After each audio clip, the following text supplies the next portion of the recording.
નમસ્કાર વિદ્યાર્થી મિત્રો, હું શ્રેયસ વિદ્યાલયથી કિરણબેન. આજે આપણે ધોરણ 12 ગુજરાતી માધ્યમ વિષય અર્થશાસ્ત્ર વિષયાંક પ્રકરણ 2 વૃદ્ધિ અને વિકાસના નિર્દેશકો પાર્ટ 6. તો મિત્રો, આપણે આર્થિક વિકાસના નિર્દેશકોમાં રાષ્ટ્રીય આવકનો વૃદ્ધિ દર, માથાદીઠ આવકનો વૃદ્ધિ દર, જીવનની ભૌતિક ગુણવત્તાનો આંક વિશે વિસ્તૃત ચર્ચા કરી ગયા. હવે આપણે માનવ વિકાસ આંક HDI એટલે કે હ્યુમન ડેવલપમેન્ટ ઇન્ડેક્સ વિશે વિસ્તૃત ચર્ચા કરીશું. તો કે માનવ વિકાસ આંક એ શું છે? માનવ વિકાસ આંક એ વિકાસનો અદ્યતન નિર્દેશક છે, બરાબર, જેમાં આર્થિક અને સામાજિક બાબતોને પણ ધ્યાનમાં લેવામાં આવી છે. તો કે આ માનવ વિકાસ આંક તૈયાર કરવા માટે જે વિવિધ ભારતીય અર્થશાસ્ત્રીઓ છે તેમનો પણ ફાળો સવિશેષ રહેલો છે. તો કે જે આપણે મહત્ત્વના વિકાસના માપદંડો જોઈ ગયા તેની કેટલીક મર્યાદાઓ હતી, એ મર્યાદાઓ અહીં માનવ વિકાસ આંકમાં દૂર થાય છે. અને જુદા જુદા દેશોનો જો આર્થિક વિકાસ આપણે તપાસવો હોય કે તુલના કરવી હોય તો તે માટે માનવ વિકાસ આંકને ધ્યાનમાં લેવામાં આવે છે. માનવ વિકાસ આંકમાં આપણે જોયું તો કે વિકાસનો અદ્યતન નિર્દેશક છે. 1990માં સંયુક્ત રાષ્ટ્ર વિકાસ કાર્યક્રમ એટલે કે UNDPમાં માનવ વિકાસ અહેવાલમાં HDR એટલે કે હ્યુમન ડેવલપમેન્ટ રિપોર્ટમાં માનવ વિકાસના માપદંડ તરીકે HDI રજૂ કરવામાં આવ્યો હતો, બરાબર. તો કે આ રીતે HDIમાં આર્થિક માપદંડોની સાથે સાથે બિનઆર્થિક માપદંડો છે એના પર પણ ભાર મૂકવામાં આવ્યો છે. એટલે કે HDIની ગણતરીમાં અન્ય જે માપદંડો છે તેને પણ ધ્યાનમાં લેવામાં આવ્યા છે. HDI આર્થિક અને સામાજિક બંને બાબતોને ધ્યાનમાં લઈને તૈયાર કરવામાં આવે છે. એટલે કે જે માનવ વિકાસ આંક છે તેમાં શિક્ષણ, આરોગ્ય, બરાબર, એ ઉપરાંત જીવન ધોરણ એમ જે આર્થિક અને સામાજિક બાબતો છે તેને પણ ધ્યાનમાં લેવામાં આવી છે. ત્યાર પછી HDI 1990થી તેને માપવા માટેની જે પદ્ધતિઓ છે, બરાબર, વિવિધ ન્યૂનતમ અને મહત્તમ મૂલ્યનો ઉપયોગ થતો હતો, જેમાં સુધારો કરવામાં આવ્યો. 2010માં સુધારો કરવામાં આવ્યો હતો. તો કે HDIને માપવા માટે 2010માં સુધારો કરવામાં આવ્યો. તો કે HDI તૈયાર કરવામાં સરળ બને એ માટે 3 પરિબળોને ધ્યાનમાં લેવાયા. એ જે 3 પરિબળો છે તે મહત્ત્વના 3 પરિબળોમાં નંબર 1 અપેક્ષિત આયુષ્ય, નંબર 2 જ્ઞાન એટલે કે શિક્ષણ, નંબર 3 જીવન ધોરણ. તો આ રીતે મહત્ત્વના જે 3 પરિબળો છે તે રજૂ કરવામાં આવ્યા. એ અનુસાર જે અપેક્ષિત આયુષ્ય જે છે, બરાબર, તો કે અપેક્ષિત આયુષ્યમાં તેનો આંક કઈ રીતે નક્કી કરવામાં આવે છે? તો કે આયુષ્ય એ આરોગ્યની સ્થિતિ સાથે સંકળાયેલું છે. આરોગ્ય માપવા માટે બાળકના જન્મ સમયે અપેક્ષિત આયુષ્ય ગણતરીમાં લેવાય છે. જો અપેક્ષિત આયુષ્ય 50 વર્ષથી ઓછું હોય તો દેશની વસ્તી તંદુરસ્તીથી વંચિત ગણાય. જેમ અપેક્ષિત આયુષ્યનો આંક ઊંચો તેમ આરોગ્યની સ્થિતિ સારી ગણવામાં આવે છે. તો આ રીતે ભારતમાં 2014માં લોકોનું સરેરાશ આયુષ્ય 68 વર્ષ જેટલું હતું. તો કે જે અપેક્ષિત આયુષ્યનો આંક સામાજિક સિદ્ધિ દર્શાવે છે. તો આ રીતે સામાજિક સ્થિતિ દર્શાવે છે અપેક્ષિત આયુષ્ય. તો કે દેશમાં, બરાબર, વસ્તીનું સરેરાશ આયુષ્ય કેટલું છે તો તેના આધારે અપેક્ષિત આયુષ્ય ગણવામાં આવે છે. નંબર 2 જ્ઞાન એટલે કે શિક્ષણ. તો કે જ્ઞાનનું પ્રમાણ જાણવા માટે પુખ્ત ઉંમર એટલે કે પુખ્ત વયની જે વ્યક્તિઓ છે તેમાં શિક્ષિતોની ટકાવારી કેટલી છે તે જાણવામાં આવે છે. તો કે જ્ઞાનનું પ્રમાણ જાણવા માટે પુખ્ત ઉંમરના જે શિક્ષિતોમાં તેમનું ટકાવારી કેટલી છે તે મેળવવામાં આવે છે. અને આ માટે 15 વર્ષ કે તેથી વધુ ઉંમરની જે વ્યક્તિઓ છે તેમાં અક્ષર જ્ઞાન એટલે કે શિક્ષણનું પ્રમાણ ધ્યાનમાં લેવામાં આવે છે, જેમાં શાળા કક્ષાના સરેરાશ વર્ષ અને શાળા કક્ષાના અપેક્ષિત વર્ષ ધ્યાનમાં લેવામાં આવે છે. તો કે જે શિક્ષણનું ઊંચું પ્રમાણ છે તે સામાજિક સિદ્ધિ દર્શાવે છે. ત્યાર પછી નંબર 3 જીવન ધોરણ. તો કે જીવન ધોરણને માપવા માટે માથાદીઠ રાષ્ટ્રીય આવકને ધ્યાનમાં લેવામાં આવે છે. તો કે એ સમ ખરીદ શક્તિના ખ્યાલનો ઉપયોગ કરીને માથાદીઠ રાષ્ટ્રીય આવક ગણાય છે.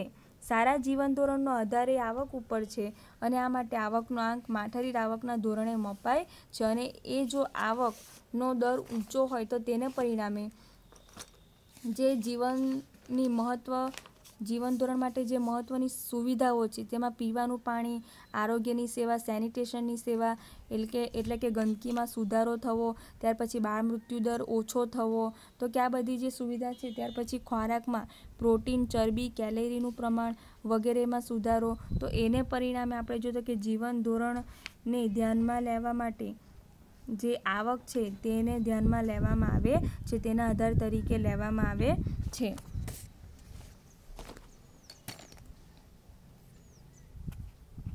ત્યાર પછી મહત્ત્વની બાબતોમાં માનવ વિકાસનું મહત્તમ મૂલ્ય કેટલું ગણાય છે? 1 ગણાય છે. જે ધોરણો છે તેના આધાર તરીકે ગણતા તેનું મહત્તમ મૂલ્ય 1 ગણવામાં આવે છે. HDIનું મૂલ્ય 0 થી 1ની વચ્ચે હોય છે અને જે દેશનો માનવ વિકાસાંક 1ની નજીક હોય તે વધુ વિકસિત ગણાય છે. બરાબર, તેને HDIમાં ઊંચો ક્રમ આપવામાં આવે છે, ઊંચો ક્રમ મળે છે. અને જે દેશનો HDI 1થી દૂર હોય તે ઓછો વિકસિત છે, તેને HDIમાં ક્રમ નીચો મળે છે. બરાબર, વર્ષ 2014માં દુનિયાના 188 દેશો. બરાબર, અહીં તમને પ્રશ્ન પૂછાય 2014માં દુનિયાના કેટલા દેશોમાં? તો કે 188 દેશોમાં HDIમાં 0.944 આંક સાથે નોર્વે દેશ છે તે પ્રથમ ક્રમે અને ભારતે 0.609 અંક સાથે 130મા ક્રમે હતો. તો આ રીતે 2014માં જે માનવ વિકાસાંક રજૂ થયો તો તે અનુસાર ભારતનો 0.609 સાથે 130મો ક્રમ. બરાબર, અને જે નોર્વે છે તે પ્રથમ ક્રમે રહ્યો હતો. અહીં તમને કોષ્ટક આપવામાં આવ્યું છે તો કે 2015માં જે માનવ વિકાસનો અહેવાલ રજૂ થયો. બરાબર, તો કે એ અહેવાલમાં વર્ષ 2014ને આધાર તરીકે લઈને માનવ વિકાસ આંકની સ્થિતિ શું હતી? બરાબર, વિશ્વના દેશોમાં તે અંગેની તમને અહીં અનુસૂચિ આપવામાં આવી છે, કોષ્ટક આપવામાં આવ્યું છે. તો કે જે નોર્વે પ્રથમ દેશ છે, વિશ્વના દેશોમાં જે નોર્વે તે પ્રથમ ક્રમે આવે છે. બરાબર, તેનું માનવ વિકાસ મૂલ્ય કેટલું છે? 0.944 સાથે પ્રથમ ક્રમે. એની માઠારી આવક 64,992. બરાબર, અને જન્મ સમય અપેક્ષિત આયુષ્ય કેટલું હતું? 81.6 એટલે કે 82 વર્ષ જેટલું. તો કે અભ્યાસના અપેક્ષિત વર્ષો 17.5 એટલે કે 18 વર્ષ. અભ્યાસના વાસ્તવિક વર્ષો કેટલા છે? 12.6. ત્યાર પછી અમેરિકામાં 0.915. બરાબર, માનવ વિકાસાંક કેટલો છે અમેરિકાનો? 0.915. 8મા ક્રમે છે. તેની માઠારી આવક 52,947. જન્મ સમય અપેક્ષિત આયુષ્ય કેટલું છે? 79.1. ત્યાર પછી અભ્યાસના અપેક્ષિત વર્ષો અને અભ્યાસના વાસ્તવિક વર્ષો એટલે કે અહીં તમને આપ્યા છે 16.5 અને 12.9. ત્યાર પછી ચીન આવે છે 0.727 સાથે 90મા ક્રમે. 12,547 માઠારી આવક છે. જન્મ સમયનું અપેક્ષિત આયુષ્ય 75.8. બરાબર, એટલે તેનું અપેક્ષિત આયુષ્ય કેટલું છે? 76 વર્ષ. અભ્યાસના અપેક્ષિત વર્ષો 13.1 અને અભ્યાસના વાસ્તવિક વર્ષો 7.5. ત્યાર પછી ભારત આવે છે. ભારતમાં જોઈએ તો કે માનવ વિકાસાંક કેટલો છે? 0.609. તે કેટલામાં ક્રમે આવે છે? 130મા ક્રમે. તેની માઠારી આવક 5,497. તેનું અપેક્ષિત આયુષ્ય કેટલું છે? 68 વર્ષ. અને અભ્યાસના અપેક્ષિત વર્ષો કેટલા છે? 11.7. અભ્યાસના વાસ્તવિક વર્ષો 5.4. ત્યાર પછી પાકિસ્તાન 0.538. કેટલામાં ક્રમે છે? 147. માઠારી આવક છે 4,866. જન્મ સમયનું અપેક્ષિત આયુષ્ય છે 66.2. અભ્યાસના અપેક્ષિત વર્ષો છે 7.8 અને અભ્યાસના વાસ્તવિક વર્ષો 4.7. ત્યાર પછી નાઇજર. બરાબર, નાઇજર એ 188મા ક્રમે આવે છે. બરાબર, સૌથી છેલ્લા ક્રમે. તેની માઠારી આવક છે 908. માનવ વિકાસ આંક છે 0.348.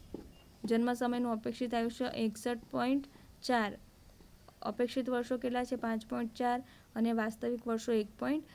તો આ રીતે આર્થિક સર્વે 2015માં થયેલો હતો એ પ્રમાણે અહીં આંકડાઓ આપવામાં આવ્યા છે. એ અનુસાર 188 દેશોમાં આપણા ભારતનો ક્રમ 130મો છે. બરાબર, 0.609 માનવ વિકાસ આંક સાથે નોર્વેનો પ્રથમ ક્રમ છે 0.944 સાથે. તો આ રીતે માનવ વિકાસની દ્રષ્ટિએ આપણે જોઈએ તો કે વિશ્વના દેશોને 4 વિભાગોમાં વિભાજિત કરવામાં આવ્યા છે.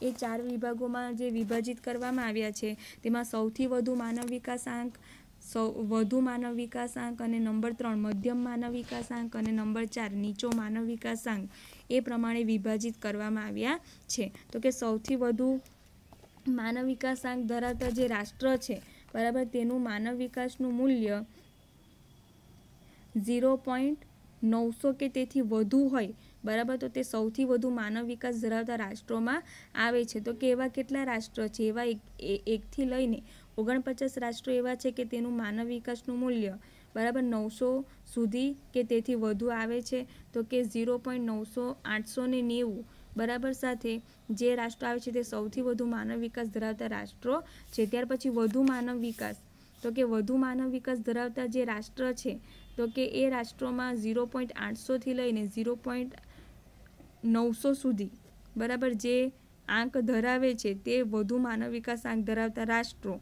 તો એવા કેટલા રાષ્ટ્રો છે? 50થી 105 રાષ્ટ્રો એવા છે તે કેટલા 0.900 સુધીનો માનવ વિકાસ આંક ધરાવે છે. અહીં 0.735 બરાબર એવા જે માનવ વિકાસ આંક ધરાવતા રાષ્ટ્ર છે તે 50થી 105 છે.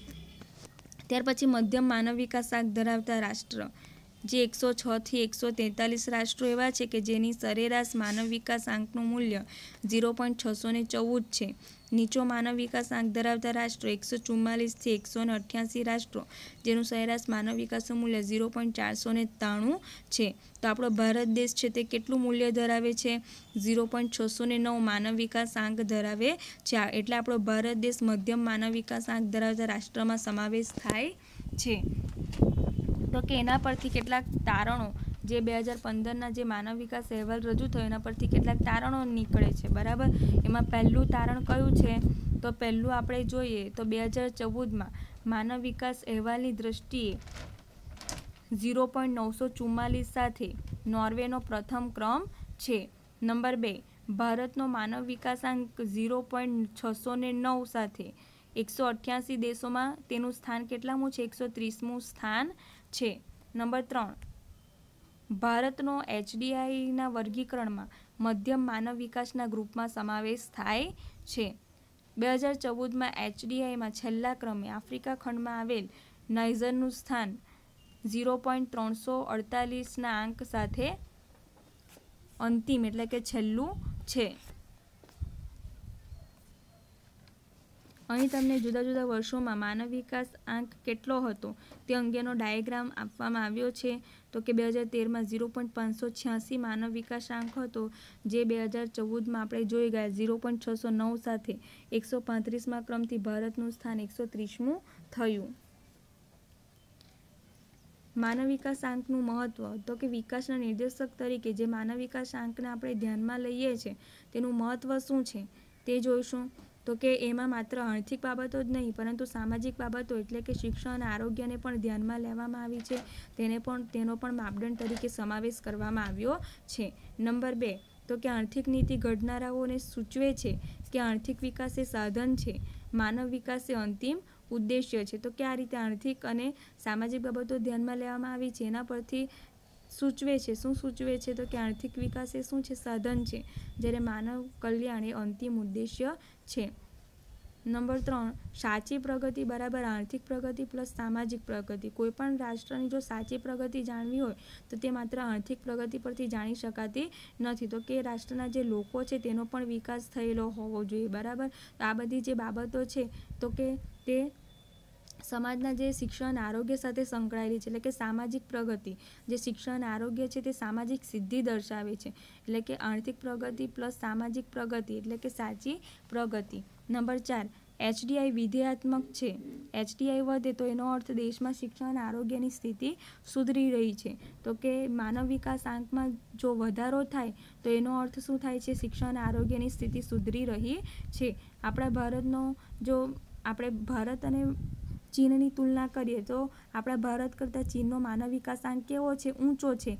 એને પરિણામે જે ચીનમાં શિક્ષણ અને આરોગ્યની સ્થિતિ કેવી કહેવાય? સારી કહેવાય આપણા ભારત દેશ કરતાં. તો આ રીતે દેશના અન્ય દેશો સાથે તુલના કરવા માટે પણ માનવ વિકાસ આંક એ ઉપયોગી છે. તો કે રીતે શિક્ષણ અને આરોગ્યની સ્થિતિ સુધરી રહી છે એમ દર્શાવે છે. નંબર 5, HDIથી વિકાસમાન દેશોને કયા વિકાસની શક્યતા વધારે છે, ક્યાં વિકાસની શક્યતા વધારે છે અને ક્યાં સરકારે વધારે કામ કરવાનું છે તેનો ખ્યાલ આવે છે. તો કે વિકાસમાન દેશોની જે વિકાસ છે તે વધારે છે ઓછો છે તેના આધારે સરકારે ક્યાં કામ વધુ કરવાનું છે તે માટે તેને જરૂરી સૂચન કરી શકાય છે. ત્યાર પછી નંબર 6, HDI વધારે પ્રગતિશીલ ખ્યાલ છે. તો કે જે આપણે વિકાસના નિર્દેશકો જોઈ ગયા, બરાબર, રાષ્ટ્રીય આવક જોઈ ગયા, રાષ્ટ્રીય આવકનો વૃદ્ધિ દર જોઈ ગયા, માઠારી આવકનો વૃદ્ધિ દર, જીવનની ભૌતિક ગુણવત્તાનો આંક, બરાબર, તેના કરતાં વધારે પ્રગતિશીલ ખ્યાલ એ માનવ વિકાસ આંક છે. હવે માનવ વિકાસ આંકના આપણે ફાયદા જોયા, બરાબર, એનું મહત્ત્વ જોયું, તો તેની કેટલીક મર્યાદાઓ પણ છે જે પરંતુ જે અન્ય આપણે નિર્દેશકો જોઈ ગયા તેના કરતાં કેવી છે, પ્રમાણમાં ઓછી છે. તો કે સામાજિક નિર્દેશકનો સમાવેશ કરાયો છે, બરાબર. HDIમાં માત્ર 3 જ સામાજિક નિર્દેશકોનો સમાવેશ કરાયો છે જે ઓછા છે. બીજા જે સામાજિક નિર્દેશકો છે તેને પણ ધ્યાનમાં લેવા જોઈતા હતા. નંબર 2, ત્રણેય પરિબળોને સરખું મહત્ત્વ અપાયું છે. શિક્ષણ, આરોગ્ય, જીવન ધોરણ, બરાબર. આ ત્રણેયનું જુદી જુદી પરિસ્થિતિમાં જુદું જુદું મહત્ત્વ હોય છે. નંબર 3, માનવ વિકાસનો આંક નિરપેક્ષ સ્થિતિ દર્શાવતો નથી. કોઈ એક દેશ અન્ય દેશોની તુલનાએ કયા સ્થાને છે તે દર્શાવવામાં આવે છે, બરાબર, જેમાં સાપેક્ષ પ્રગતિ જ દર્શાવાય છે. એટલે કે માનવ વિકાસનો આંક નો ખ્યાલ કેવો છે, સાપેક્ષ છે, બરાબર. જે સાપેક્ષ પ્રગતિ જ દર્શાવી છે. એક દેશ અન્ય દેશોની તુલનાએ કયા સ્થાને છે તે દર્શાવવામાં આવે છે. તો કે HDIમાં આપણે જોઈએ તો કે બિન આર્થિક માપદંડોને પણ ધ્યાનમાં લેવાયા હતા, બરાબર. આર્થિક માપદંડો ઉપરાંત જે બિન આર્થિક માપદંડો છે એને પણ ધ્યાનમાં લેવાયા હતા. તો કે એમાં આપણે જોઈએ તો કે HDI, TAI, HPI, HCI, બરાબર, એટલે કે જેન્ડર ડેવલપમેન્ટ ઇન્ડેક્સ, જાતીય સમાયોજનાંક, ટેકનોલોજીકલ એચિવમેન્ટ ઇન્ડેક્સ એટલે કે ટેકનોલોજી સિદ્ધિઆંક, હ્યુમન પોવર્ટી ઇન્ડેક્સ એટલે કે માનવ ગરીબી આંક, અને હ્યુમન કન્ઝ્યુમર ઇન્ડેક્સ એટલે કે માનવ વપરાશ આંક. તો કે આવા અન્ય નિર્દેશકોનો પણ ઉપયોગ કરવામાં આવે છે.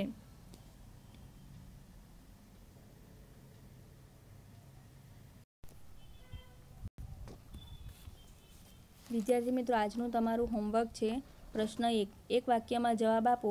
એમાં નંબર 1, 2014માં HDIના કેટલા દેશોના આંક બહાર પડ્યા છે? એમાં નંબર 2, માનવ વિકાસના આંકમાં કયા પરિબળોને આવરી લેવામાં આવ્યા છે? નંબર 3, માનવ વિકાસ આંકનું મહત્તમ મૂલ્ય જણાવો.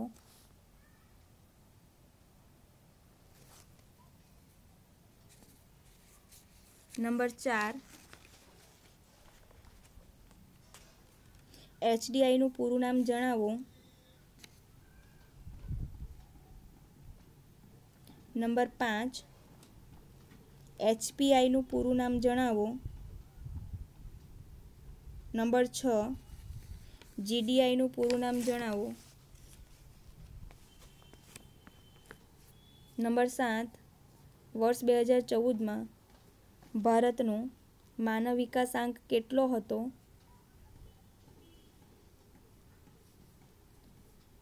નંબર 8, HDIના મૂલ્યનો ગાળો જણાવો. નંબર 9, HDI શા માટે પરિપૂર્ણ છે? નંબર 10, માનવ વિકાસ આંક નિરપેક્ષ છે કે સાપેક્ષ? નંબર 11, HDI વધે તેનો શું અર્થ છે? HDI વધે તેનો શું અર્થ છે? પ્રશ્ન એમાં નંબર 12, HDI આર્થિક નીતિના ઘડતર માટે શું સૂચવે છે? HDI આર્થિક નીતિના ઘડતર માટે શું સૂચવે છે?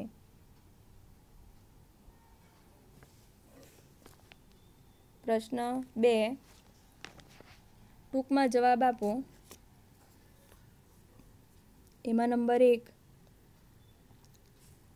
સેનિટેશનની સુવિધા શેમાં સુધારો સૂચવે છે? સેનિટેશનની સુવિધા શેમાં સુધારો સૂચવે છે?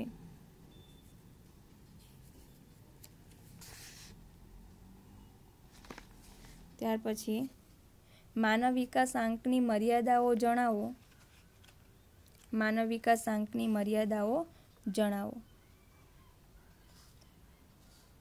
ત્યાર પછી પ્રશ્ન 3,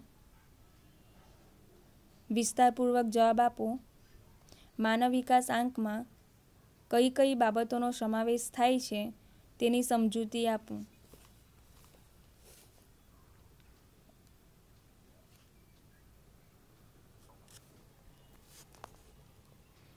થેન્ક યુ વિદ્યાર્થી મિત્રો.